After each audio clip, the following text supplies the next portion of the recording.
Shalom, selamat siang saudara-saudara. Dalam kesempatan yang berbahagia ini saya akan menyampaikan materi yang bisa saya bagikan kepada Anda, yaitu tentang hermeneutika.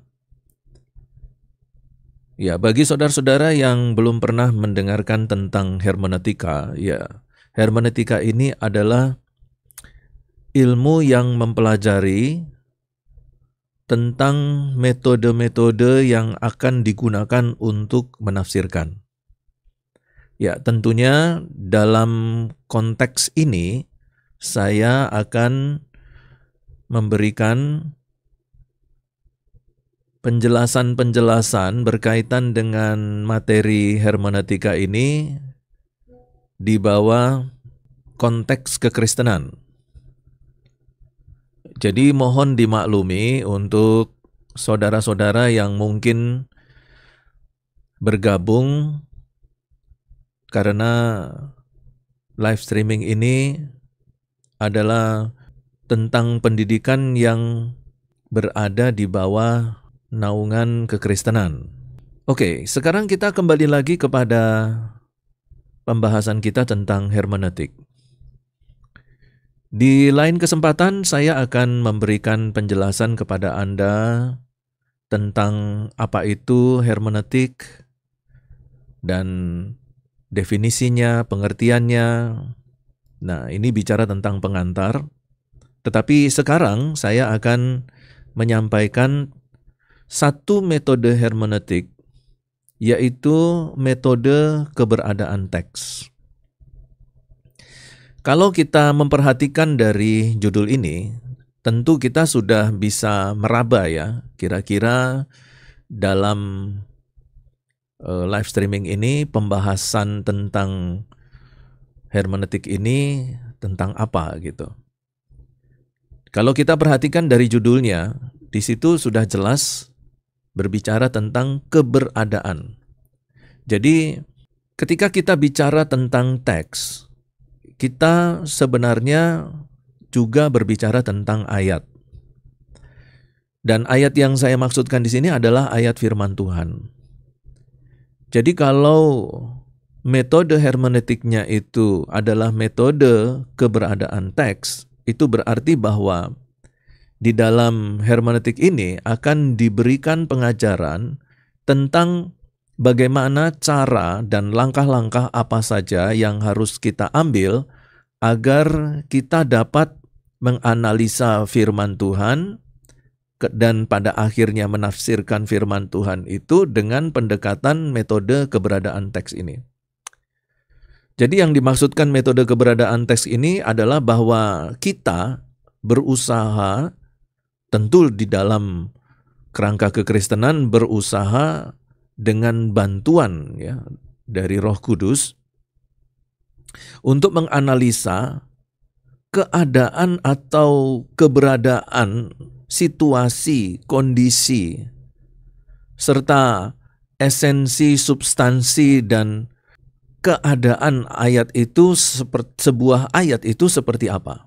Tujuan utamanya adalah bahwa dengan menggunakan metode keberadaan teks ini, kita akan mengumpulkan sebanyak mungkin informasi-informasi tentang keberadaan sebuah teks, keberadaan sebuah ayat, yang nantinya dalam langkah-langkah hermeneutik atau langkah-langkah eksegese selanjutnya, informasi-informasi itu kita akan perlukan untuk semakin memperdalam penggalian kita terhadap pemaknaan atau makna-makna teologi di dalam ayat-ayat kitab suci Alkitab.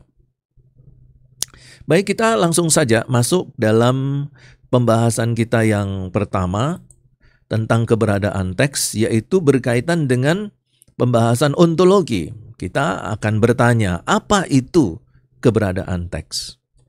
Ya, jadi ini adalah pertanyaan ontologi yang akan kita jawab bersama-sama pada bagian yang pertama ini. Nah, Hermeneutika itu sebagai metode penafsiran Alkitab. Seperti tadi yang saya katakan bahwa ilmu hermeneutika Kristen tentu berarti bahwa dalam ilmu hermeneutika ini ada metode yang akan kita pakai untuk menafsirkan Alkitab. Kita belajar metode-metode penafsiran Alkitab. Nah, berkaitan dengan keberadaan teks, maka metode penafsiran Alkitab itu tidak saja berurusan dengan teks yang dihadapi secara tertutup, yaitu pada teks itu sendiri, tetapi juga bisa atau melainkan penafsiran teks tersebut membuka diri terhadap teks-teks yang melingkupinya. Penafsiran kemudian menjadi kegiatan rekonstruksi. Jadi perhatikan di sini bahwa di dalam paragraf ini atau di dalam kalimat ini ada satu tahapan ya. Yang pertama, kita akan masuk dalam satu metode atau kita akan menggunakan satu metode penafsiran Alkitab berkaitan dengan keberadaan teks. Lalu kita berjumpa dengan sebuah teks, tentu sebelum ini kita harus menyediakan satu ayat firman Tuhan yang akan kita gali. Nah, setelah kita menentukan satu ayat firman Tuhan, kita berurusan dengan teks itu, maka ada dua pendekatan berkaitan dengan ayat atau teks, yaitu kita akan menghadapinya atau menganalisanya secara tertutup atau terbuka. Jadi pada waktu kita menganalisa teks, itu secara terbuka atau secara tertutup. Karena ada dua cara ini. Nah, kalau secara tertutup, kita akan berurusan dengan teks, menganalisa menggunakan metode-metode tertentu hanya pada teks itu sendiri. Tetapi kalau kita melakukan penafsiran teks secara terbuka, berarti kita membuka diri terhadap teks-teks lain di sekitar teks yang sudah kita pilih itu, dan di situ kemudian kita melakukan satu penggalian kitab suci, atau menganalisa, atau mengeksegese.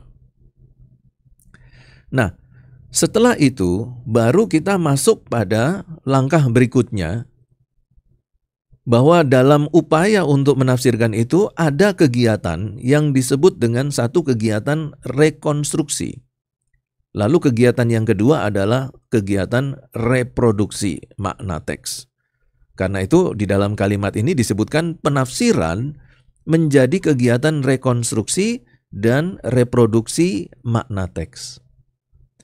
Di mana nanti dari keduanya ini kita akan berusaha melahirkan kembali makna sesuai dengan situasi dan kondisi saat teks tersebut dibaca atau dipahami.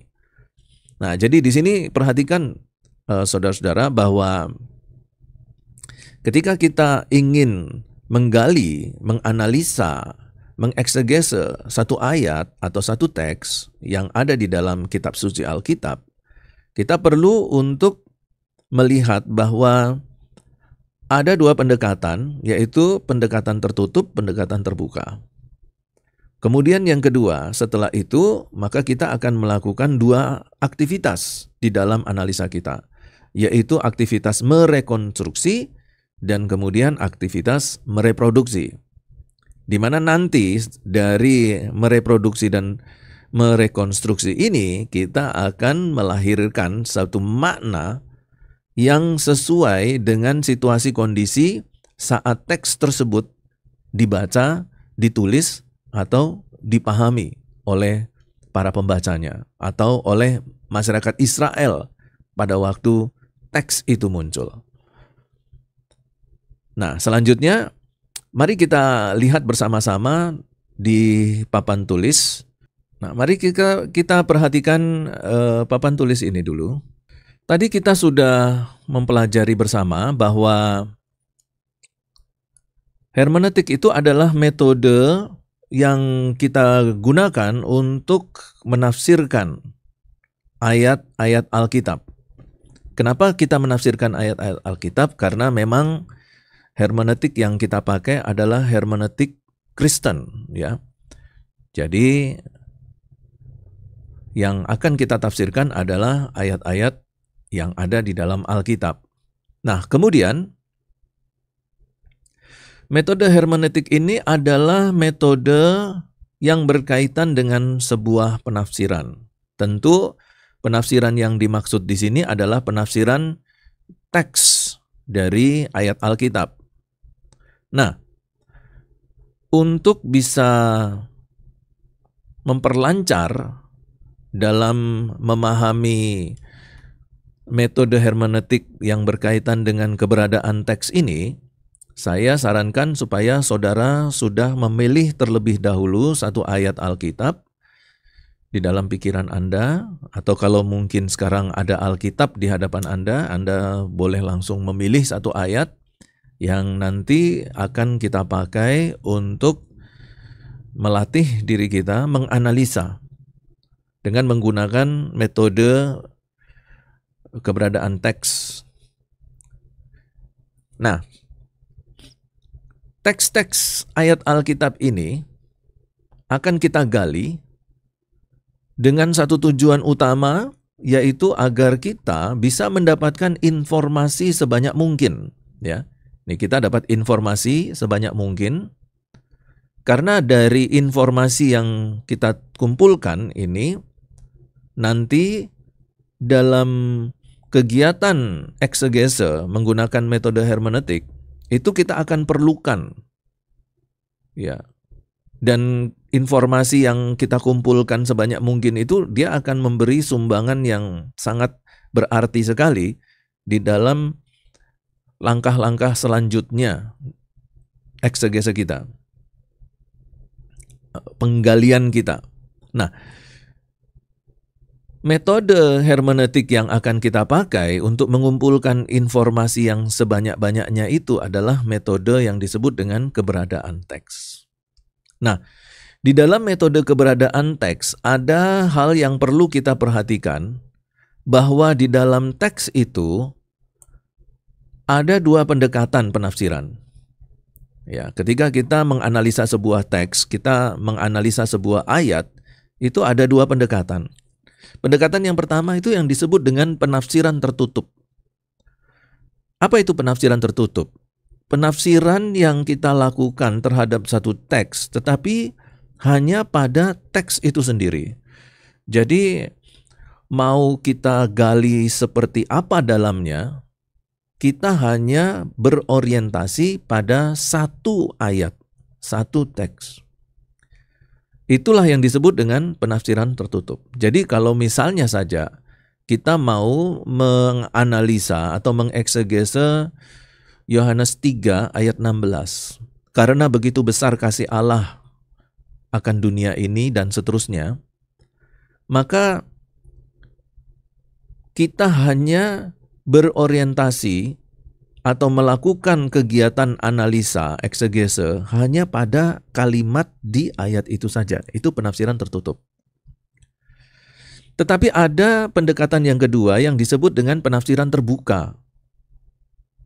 Nah, yang dimaksudkan penafsiran terbuka ini adalah bahwa ketika kita melakukan analisa kitab suci, mengeksegese satu teks dengan menggunakan metode keberadaan teks, kita tidak saja menafsirkan satu ayat, tetapi kita juga akan menggunakan beberapa ayat yang ada di sekitar ayat tersebut.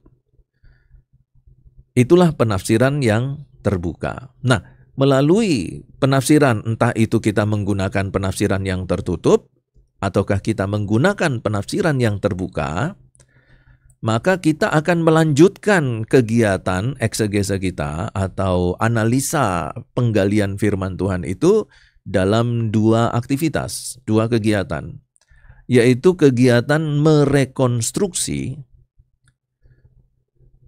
teks, dan yang kedua adalah kegiatan mereproduksi teks. Nah, di dalam kegiatan merekonstruksi tentu akan ada tahapan-tahapan rekonstruksi. Nah, nanti saya akan memberikan contoh bagaimana kita memulai tahap-tahap merekonstruksi sebuah teks. Lalu kemudian yang berikutnya, setelah kita merekonstruksi dengan tahapan-tahapannya atas sebuah teks, kita akan melanjutkan pada aktivitas yang kedua, yaitu aktivitas reproduksi. Dan dalam aktivitas reproduksi satu teks, itu akan ada tahapan-tahapan untuk mereproduksinya. Nah, dari dua aktivitas ini, yaitu merekonstruksi teks dan juga mereproduksi teks, maka nanti kemudian di bagian akhir kita akan menemukan yang disebut dengan makna dari teks itu. Nah, diharapkan makna dari teks yang kita dapatkan itu adalah seperti yang sudah tercatat di dalam PowerPoint kita, yaitu bahwa dari kesemua kegiatan keberadaan teks ini, dari semua kegiatan menggunakan metode keberadaan teks, kita akan berusaha melahirkan kembali makna dari sebuah teks itu sesuai dengan situasi kondisi saat teks tersebut muncul. Pada saat teks tersebut dibaca atau didengar, dipahami, atau pada saat teks tersebut dituliskan. Jadi tujuan utama yaitu bahwa kita akan menemukan makna. Ya, makna yang seperti apa? Yaitu makna teks sesuai dengan situasi dan kondisi teks saat teks itu muncul. Nah, ini penting sekali, saudara-saudara. Karena apa? Karena banyak terjadi di ladang-ladang pelayanan, ya, di dalam kegiatan-kegiatan gereja, dalam khotbah-khotbah, ketika seorang menafsirkan satu teks atau satu ayat firman Tuhan, maka makna dari teks yang dia dapatkan itu tidak sesuai dengan situasi kondisi teks saat itu. Nah, di sini sudah terjadi yang disebut dengan anakronisme teks atau diakronisme teks. Artinya apa? Bahwa makna yang ditemukan oleh penggali Alkitab, seorang eksegetor itu, memang dia menemukan makna teks, tetapi tidak sesuai dengan situasi kondisi teks. Bisa terjadi yang disebut dengan anakronisme atau diakronisme teks.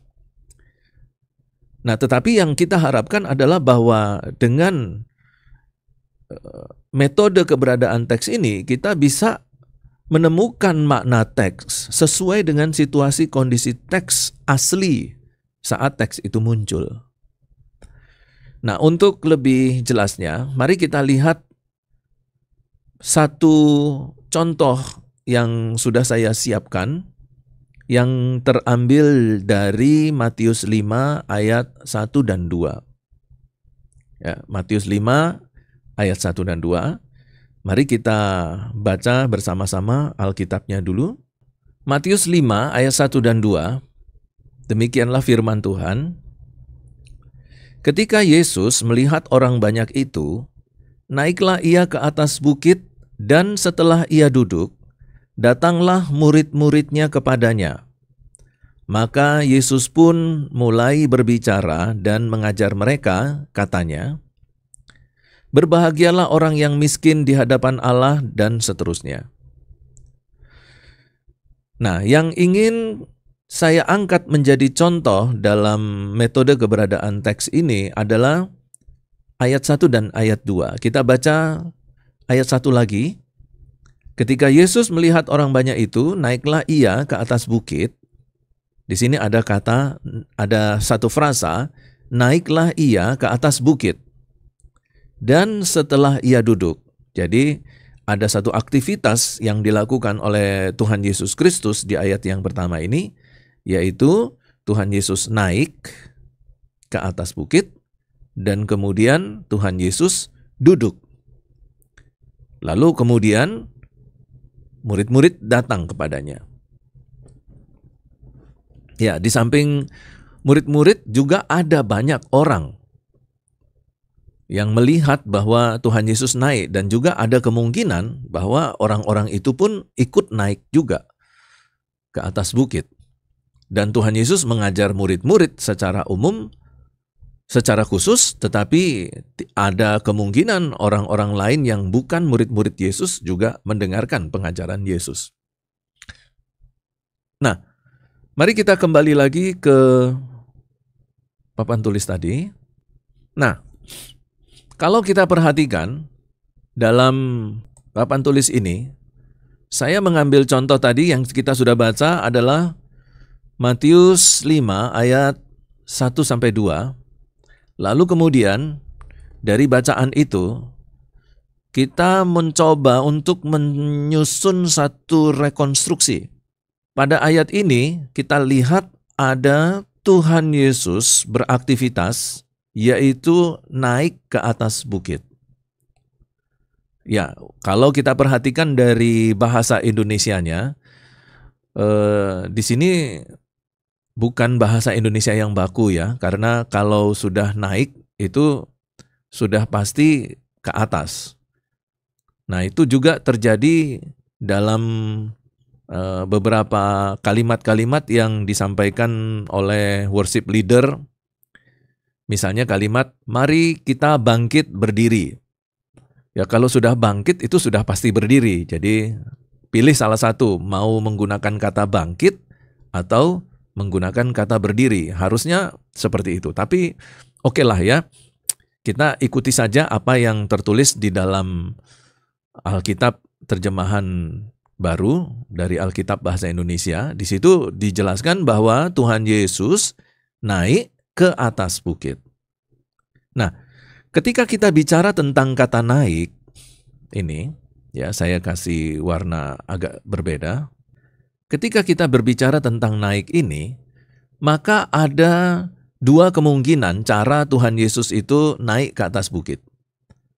Cara yang pertama adalah dengan berjalan, dan cara kedua yaitu dengan cara memanjat. Ada cara yang ketiga, yaitu melompat. Untuk naik ke atas bukit ya, itu ada 3 cara melompat. Nah, tentu untuk melompat tidak mungkin dilakukan oleh manusia dan tidak mungkin dilakukan oleh Tuhan Yesus. Sekalipun ada beberapa jenis binatang yang sanggup naik ke atas bukit itu dengan cara melompat. Misalnya ada satu jenis hewan kambing, ya, kambing gunung namanya, itu mereka kalau mencari makan itu dengan cara melompat-lompat di antara bebatuan terjal di bukit. Mereka bisa melakukan itu. Tetapi untuk manusia, harus manusia yang sudah terlatih dengan olahraga panjat tebing yang bisa melakukan hal seperti itu.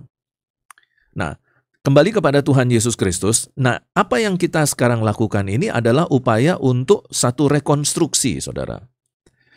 Jadi bagaimana cara merekonstruksinya? Kita memperhatikan kalimat Tuhan Yesus naik ke atas bukit. Lalu kita arahkan perhatian kita kepada kata naik. Kita rekonstruksi kata naik ini. Kita bikin semacam merekonstruksikan cara ya, atau mengadegankan ulang gitu ya. Mengadegankan ulang cara Tuhan Yesus naik ke atas bukit. Yaitu dengan berjalan dan memanjat. Nah, kalau kita menggunakan aktivitas memanjat untuk naik ke atas bukit, sepertinya bukan aktivitas yang dilakukan oleh Tuhan Yesus ya, aktivitas memanjat ini. Karena yang pertama, kalau kita perhatikan orang-orang yang mengikuti Tuhan Yesus, itu ada 4 kelompok orang. Yang pertama adalah para murid, Ini adalah kelompok orang yang khusus yang nanti akan mendapatkan pengajaran khusus. Tetapi kita tahu juga bahwa ada orang-orang lain yang bukan murid yang mengikuti Yesus. Dan orang-orang lain ini terdiri dari pria dewasa, bisa juga wanita, dan juga anak-anak. Dan anak-anak ini bisa pria atau anak-anak wanita. Nah, kalau kita melihat orang-orang yang mengikuti Yesus ke atas bukit, maka agaknya Tuhan Yesus pasti memilih bukit yang bisa dilalui dengan cara berjalan. Ya, apa alasannya? Ya, yang pertama, Tuhan Yesus diikuti orang banyak. Tuhan Yesus adalah seorang rabi dan pengajarannya itu bagus. Karena pengajarannya bagus, dia adalah seorang rabi yang penuh dengan kuasa, orang lain itu mengikuti. Termasuk juga para murid, ya. Jadi Tuhan Yesus tahu bahwa ketika dia naik ke atas bukit itu bukan sendirian, tetapi ada para murid, ada orang banyak. Karena itu Tuhan Yesus pasti akan memilih bukit yang landai. Kemudian yang dapat dilakukan dengan cara berjalan, ya. Jadi Tuhan Yesus kemudian memilih untuk berjalan ke atas bukit. Nah, apa yang saya analisakan untuk saudara sebagai contoh, ini adalah kegiatan merekonstruksi teks. Nah, setelah kita menemukan atau mencoba untuk menganalisa kata naik sebagai satu upaya rekonstruksi, lalu kemudian kita beralih perhatian kita ke kata yang berikutnya, yaitu bukit. Nah, kalau kita bicara tentang bukit, muncul satu pertanyaan.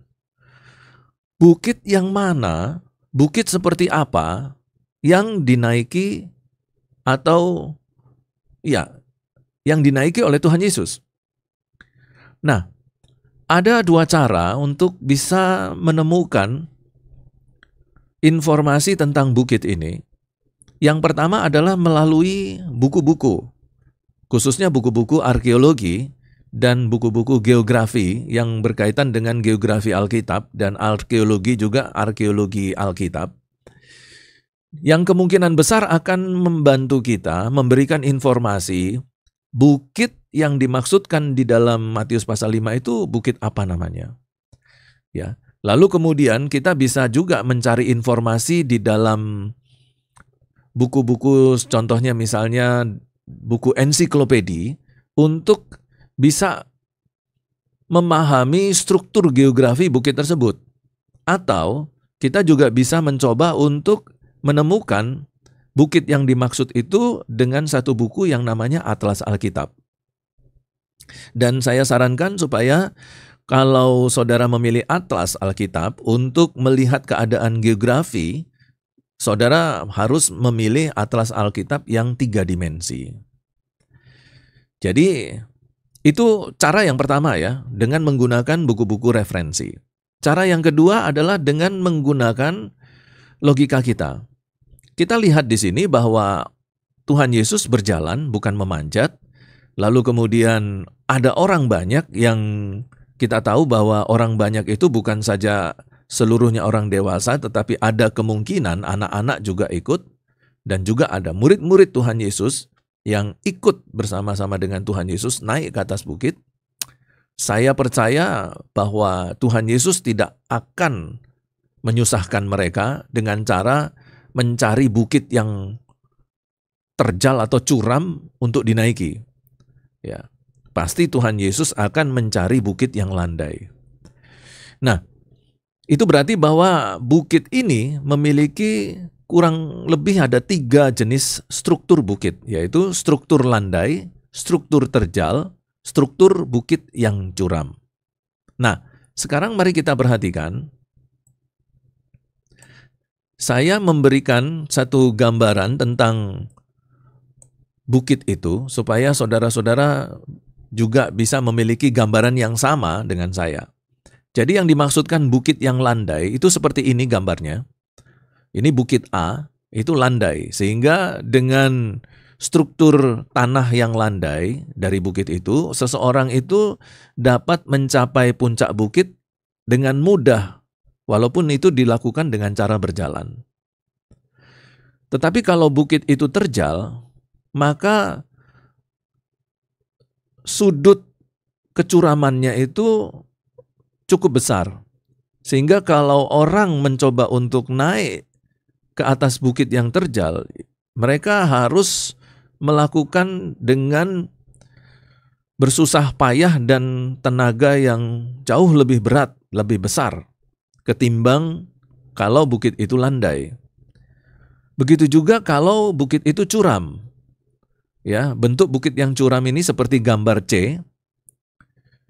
Maka orang-orang yang ahli sajalah yang mampu untuk menaiki bukit yang curam ini dan sampai di puncak bukitnya.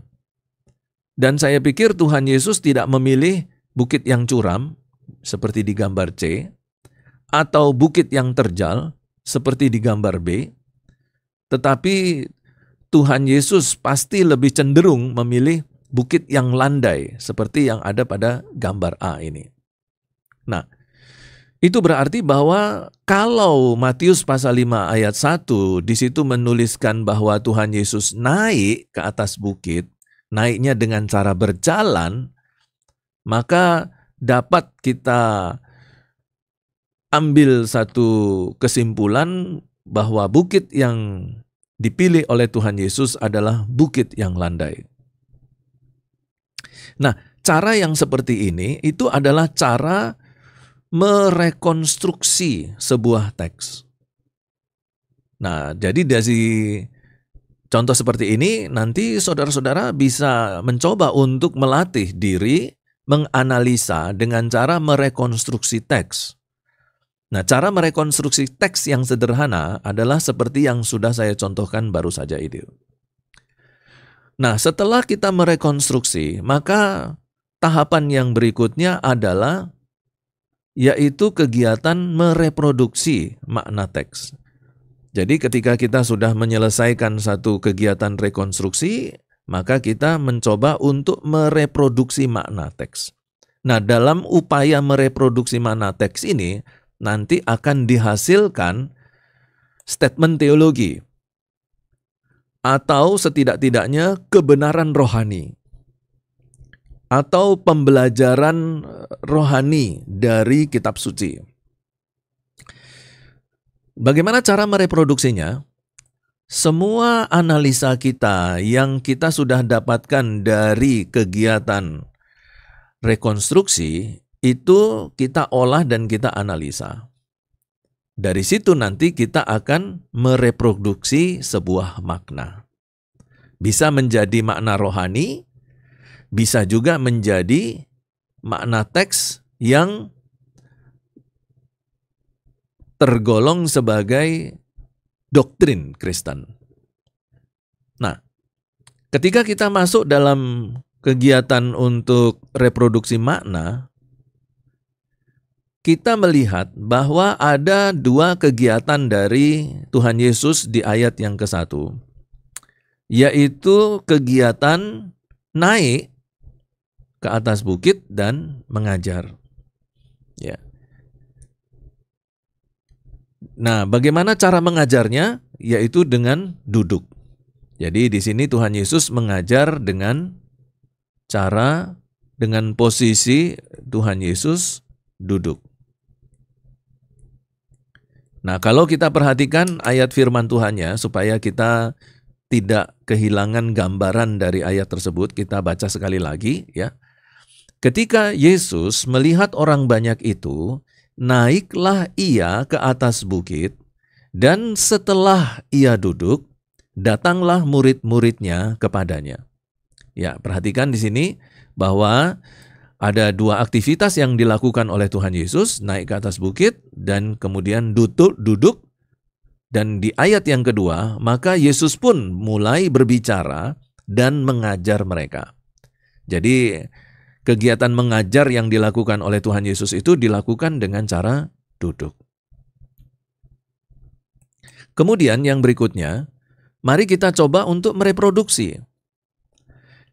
Kata naik mengindikasikan bahwa ada upaya yang harus dilakukan dengan tenaga oleh seseorang ketika orang itu naik ke atas bukit. Jadi kegiatan naik ke atas bukit itu bukan kegiatan yang sederhana, ya, itu bukan kegiatan fisik yang sederhana, tetapi ini adalah aktivitas fisik yang sangat menguras tenaga. Nah, tentu nanti di dalam kegiatan penggalian teks menggunakan buku-buku referensi, kita akan menemukan juga seberapa jauh sebenarnya jarak dari lereng bukit sampai ke puncak bukit. Seberapa jauh? 1 kilometer, 500 meter, atau bahkan mungkin 2-3 kilometer jarak antara dataran rendah, lereng, sampai kepada puncak bukit. Kenapa kita harus mengetahui jarak perjalanan dari lereng bukit, dari dataran rendah sampai kepada puncak bukitnya? Kenapa kita harus tahu berapa panjang jaraknya? Supaya kita bisa mengkalkulasi tenaga yang harus dikeluarkan seseorang untuk sampai ke puncak bukit itu seberapa besar. Jadi semakin jauh jarak itu, maka akan dibutuhkan tenaga yang semakin besar. Oke, kita anggap bahwa perjalanan Tuhan Yesus dari lereng bukit sampai ke puncak bukit itu adalah perjalanan menengah. Tidak terlalu jauh, juga tidak terlalu dekat. Ya, karena yang namanya bukit itu pasti bukitnya tinggi ya. Tapi tidak harus semua bukit itu tinggi ya. Ada juga bukit yang rendah, yang memiliki jarak yang tidak terlalu jauh dari lerengnya. Tetapi walaupun bagaimana, bahwa upaya naik ke atas bukit itu membutuhkan tenaga ekstra. Dan tenaga seseorang itu pasti akan terkuras. Biasanya kalau seseorang itu sudah sampai di atas bukit, apa yang dilakukan? Istirahat. Kenapa istirahat? Ya karena ada banyak tenaga yang sudah terbuang, terkuras. Sehingga sangat minim sekali kemungkinannya ketika seorang sudah sampai di atas bukit itu, kemudian lalu melanjutkan dengan aktivitas-aktivitas yang berat. Mereka pasti istirahat dulu, 1-2 jam, kemudian mereka bisa saja mendirikan tenda atau melakukan aktivitas di atas bukit yang lain. Aktivitas lain di atas bukit. Nah, tetapi mari kita lihat apa yang tertulis di dalam Matius pasal 5 ayat yang ke-1 ini. Bahwa ketika Tuhan Yesus naik dan sudah sampai di atas bukit, Tuhan Yesus tidak beristirahat. Kalau seandainya Tuhan Yesus beristirahat, pasti Alkitab mencatat. Dan kalau istirahatnya itu dianggap penting, pasti akan dicatat bahwa Tuhan Yesus setelah naik, dia kecapean, lalu kemudian Tuhan Yesus mengambil waktu sejenak untuk beristirahat. Tapi ternyata Alkitab tidak mencatat seperti itu. Ada kemungkinan atau kemungkinan besarnya bahwa Tuhan Yesus tidak memerlukan istirahat, dan Tuhan Yesus langsung masuk dalam kegiatan yang kedua, yaitu mengajar. Dan Tuhan Yesus melakukannya dengan cara duduk. Nah, apakah Tuhan Yesus bisa melakukan pengajaran dengan cara berdiri? Bisa. Tetapi Tuhan Yesus lebih memilih untuk mengajar dengan posisi duduk. Ada beberapa argumentasi yang memberikan kepada kita kekuatan dan keyakinan bahwa Tuhan Yesus memang betul memilih untuk duduk itu, yaitu yang pertama, alasan yang pertama, argumentasi yang pertama, bahwa Tuhan Yesus baru saja melakukan kegiatan yang cukup berat secara jasmani, yaitu naik bukit, menaiki bukit. Kemudian yang kedua, kita tahu bahwa Tuhan Yesus Kristus sudah dianggap oleh kebanyakan orang adalah rabi, guru. Ya. Kemudian yang berikutnya, bukan saja Tuhan Yesus itu dipandang sebagai rabi, sebagian orang juga menganggap Tuhan Yesus itu adalah seorang nabi. Nabi yang menggantikan Musa, atau nabi yang akan menggantikan Elia. Jadi Tuhan Yesus kemudian dengan jabatan itu, Tuhan Yesus memilih duduk. Kenapa duduk? Karena ternyata seorang rabi kalau dia mengajar itu ada 3 cara dia mengajar. 3 posisi, yaitu berjalan, berdiri, dan duduk. Kalau seorang rabi itu mengajar dengan cara berjalan, maka materi pembelajarannya itu tidak terlalu berat, yang ringan. Begitu juga kalau seorang rabi mengajar dengan cara berdiri. Materi yang disampaikan itu dianggap tidak terlalu berat, tidak terlalu penting. Tetapi ketika seorang rabi mengajar dengan cara duduk, maka rabi itu menganggap bahwa materi pembelajaran yang akan dia sampaikan itu adalah materi yang berat dan sangat penting. Karena itu dia harus mengambil posisi duduk. Nah, jadi kita di sini bisa melihat ada setidaknya 2 alasan kenapa kemudian Tuhan Yesus mengambil sikap duduk. Nah yang menjadi tekanan kita untuk mereproduksi makna teks, perhatikan. Tuhan Yesus naik, tenaga habis, lalu Tuhan Yesus mengajar. Ada satu makna teks yang dapat kita temukan di sini. Yang pertama, saya bisa tuliskan di sini. Ya, ini saya tulis di sini. Hasil dari reproduksi, kita dapatkan makna teks. Ya.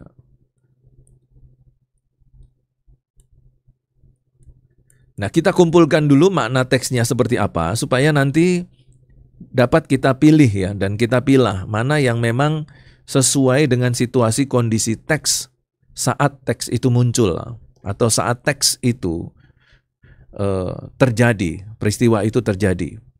Yang pertama, bahwa Tuhan Yesus dia memiliki satu semangat melayani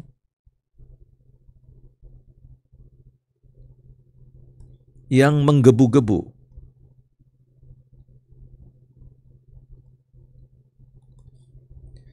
Kemudian, yang kedua, Tuhan Yesus memiliki prinsip rohani yang kuat.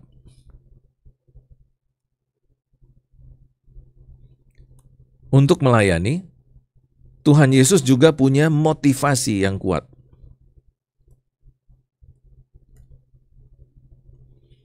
Untuk melayani. Ya, ini kita bisa tambahkan lagi yang lain-lain ya. Nah, dari sini saja kita sudah bisa melihat bahwa dengan semangat yang menggebu-gebu, prinsip rohani yang kuat, dan motivasi yang kuat, ini akan membantu Tuhan Yesus untuk mengangkat semangatnya naik ke atas bukit. Jadi ini akan memotivasi Yesus untuk naik ke atas bukit. Sesulit apapun dia, secapek apapun dia akan terus naik dan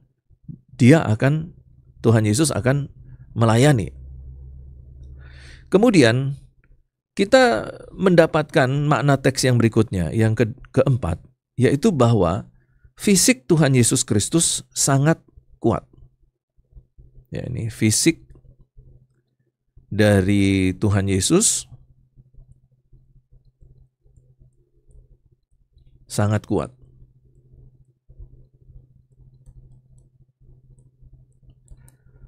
Kenapa saya katakan demikian?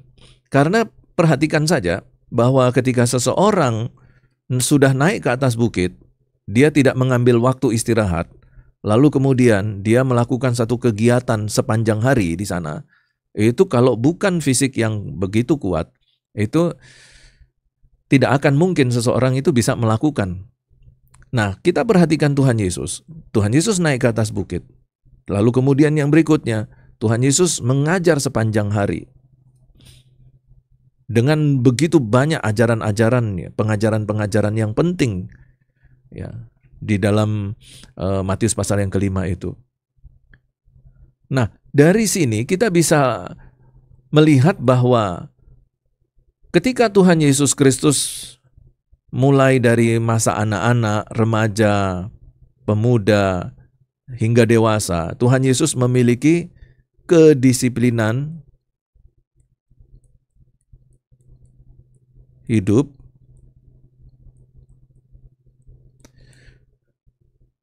ya, ini berkaitan dengan apa? Menjaga stamina, kesehatan.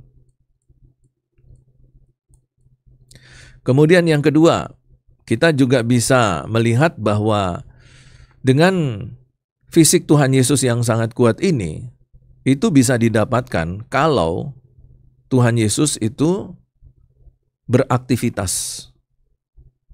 Ya. Dalam kategori beraktivitas yang cukup berat.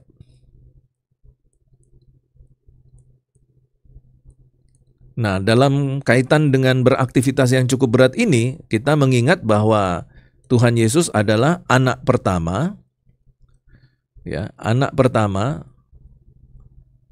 di mana anak pertama ini akan memegang tanggung jawab di dalam rumah tangga. Yang kedua, Tuhan Yesus itu anak dari Yusuf,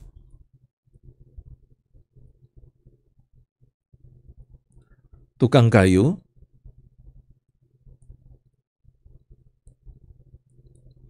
Kemudian yang ketiga, yang C, bahwa Yusuf meninggal muda. Jadi Yusuf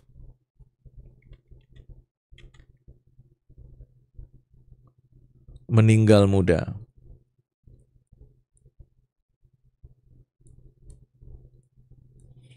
Dan di situ berarti bahwa Tuhan Yesus harus menggantikan posisi Yusuf sebagai ayah yang harus menopang kehidupan keluarga. Karena Tuhan Yesus adalah anak pertama di mana dia harus memiliki tanggung jawab. Kalau sang ayah meninggal, maka Tuhan Yesus harus menjadi pengganti ayah, posisi ayah, di mana Tuhan Yesus harus dan memiliki tanggung jawab untuk bekerja dan menghidupi seluruh anggota keluarga. Dalam hal ini, Maria, ibu, dan saudara-saudaranya, baik itu laki-laki maupun saudara-saudaranya perempuan.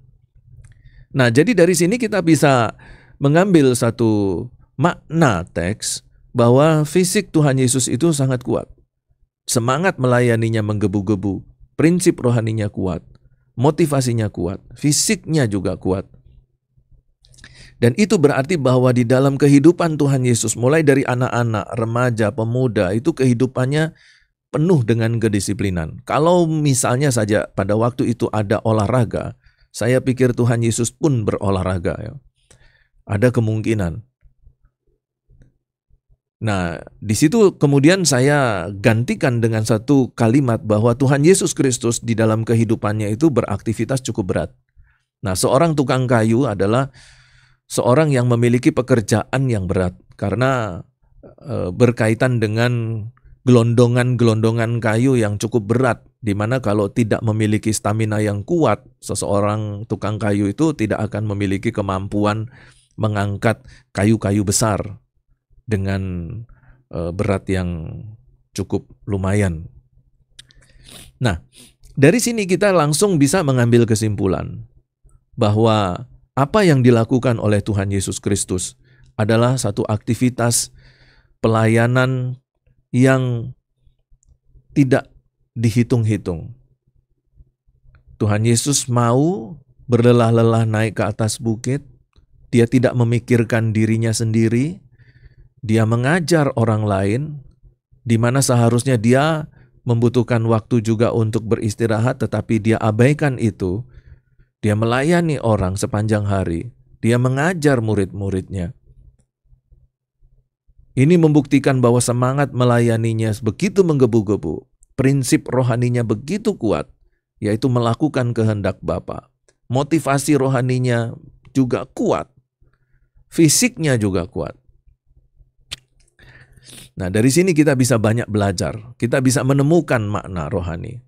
Bahwa kalau kita menjadikan Tuhan Yesus itu sebagai satu suri tauladan, maka itu berarti bahwa kita perlu meneladani apa yang telah dilakukan oleh Tuhan Yesus. Setidak-tidaknya di Matius pasal yang ke-5 ayat yang ke-1.